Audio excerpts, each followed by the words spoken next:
तो ब्रह्मा जी ने सृष्टि बनाई, केवल पैदा कितने लोगों को? केवल 4 लोगों को। 4 ही लोगों से सृष्टि बन गई। आप लोग खुद ही दिमाग लगाएं। इसका मतलब है पूरी की पूरी गप है, सृष्टि ब्रह्मा जी ने नहीं। गलत तो नहीं बता? 4 सवाल हैं, जाना, विचार करना और भरी बाजार में आप बोल देना, अच्छे अच्छे विद्वान आपको पीठ दिखा करके चले जाए। जितने भी 33 करोड़ देवी देवता हैं सबकी फोटो आप लोगों ने नहीं देखी होगी, लेकिन राम, कृष्ण, शंकर, ब्रह्मा, विष्णु इनकी तस्वीरें तो आप लोगों ने कैलेंडरों में देखी होंगी। देखी है कि नहीं देखी है? ठीक। अब सवाल यह है, कपड़े का आविष्कार किसने किया? भगवान ने, इंसान ने? बोलिए एक साथ में आगे से पीछे तक, कपड़े का आविष्कार किसने किया? क्योंकि इतिहास में हम आदि मानव की कथा पढ़ते हैं कि यहाँ पर जब कपड़े का आविष्कार नहीं था तो आदि मानव नंगा रहता था, जानवरों की खाल से और पेड़ की पत्तों और उसकी छाल से अपने शरीर को, इतिहास कहता ना, मतलब जानवरों की खाल से, पेड़ पौधों की पत्तों और उसकी छाल से अपने शरीर को ढकता था, आदि मानव नंगा रहता था जब कपड़े का आविष्कार नहीं हुआ था। तो आप विचार करिए, आपने ब्रह्मा जी को देखा, शंकर जी को देखा, पार्वती को देखा, लक्ष्मी जी को देखा, विष्णु जी को देखा, सारे लोग कपड़ा पहने हैं। पहने कि नहीं पहने हैं? और कपड़े का आविष्कार किसने किया? इंसान ने। अगर कपड़े का आविष्कार इंसान ने किया, अगर भगवान पहले पैदा हुआ तो वो कपड़ा किस फैक्ट्री से लेके आया? विचार कर।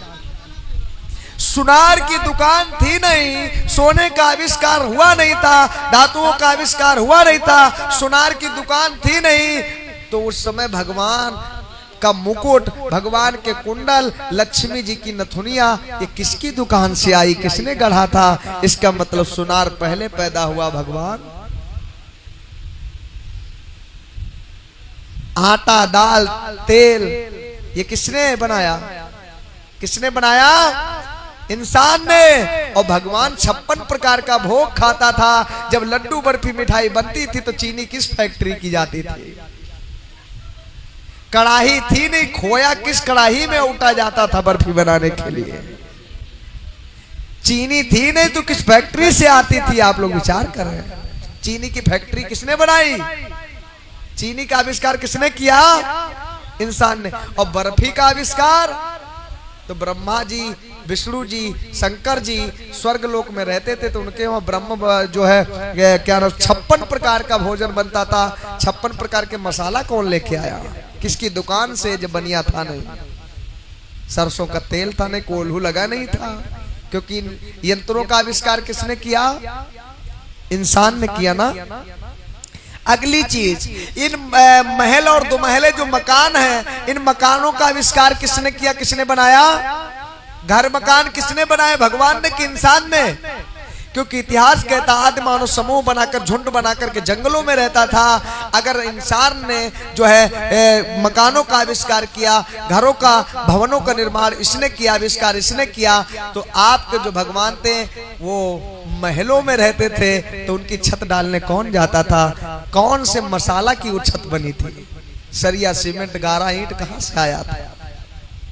कौन वैज्ञानिक पहले पैदा हुआ?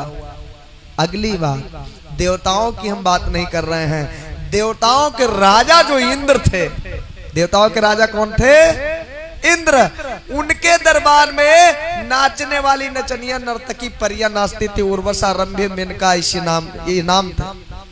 उर्वशी, रंभा, मेनका नाम की परियां उनके वहां नाचती थी। ढोलक बजती थी, नगाड़ा बजता था, हारमोनियम बजती थी, पैरिश बजती थी, घुंघरू भी बांध करके वो नाचती थी। अब विचार करिए, ढोलक बनाने वाला कौन? बजाने वाला कौन? जब देवताओं के राजा इंद्र के दरबार में नृत्य होता था, तो इसका मतलब इंद्र बाद में पैदा हुए और ढोलकिया और नगाड़ा बजाने वाले पहले पैदा हुए। तब तो उनके दरबार में मनोरंजन होता था। जब देवतन के राजा ही नहीं रहे तो देवता कैसे हो सकते हैं? बस मैं इन्हीं बातों के साथ में अपनी वाणी को विराम देता हूं।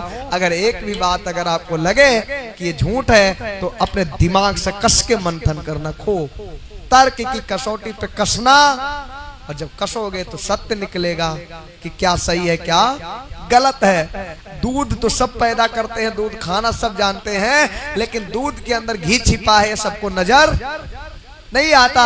दूध के अंदर ही घी होता है, लेकिन वो सबको नहीं दिखता है। अगर घी प्राप्त करना है तो दूध को जमाना पड़ेगा, और जमाने के बाद में बहुत मेहनत करनी पड़ेगी, मथानी चलानी पड़ेगी, तब घी निकल करके बाहर आएगा। और वो 1000 रुपए किलो बिकेगा, और जहां से घी निकलता है वो 50 रुपए किलो बिकेगा, 1000 रुपए कुंटल बिकेगा।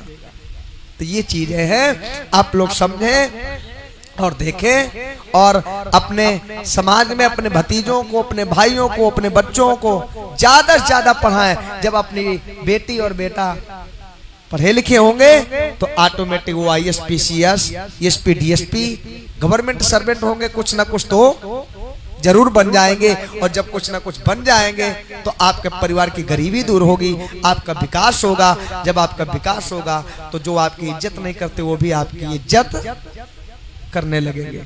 भिखमंगे बने रहे, कांवर चढ़ाते रहे, भंडारा करते रहे, पुण्य करते रहे, व्रत रहते रहे, और घर में छप्पर नहीं है तो कोई तुम्हारी पूजा करने,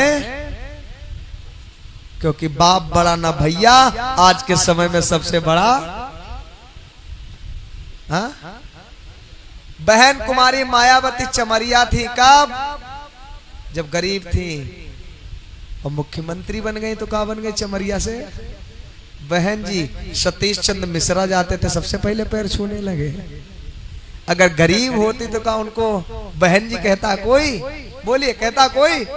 नहीं कहता ना। तो जब बड़ा कोई हो जाता है तो उसकी जाति खत्म हो जाती।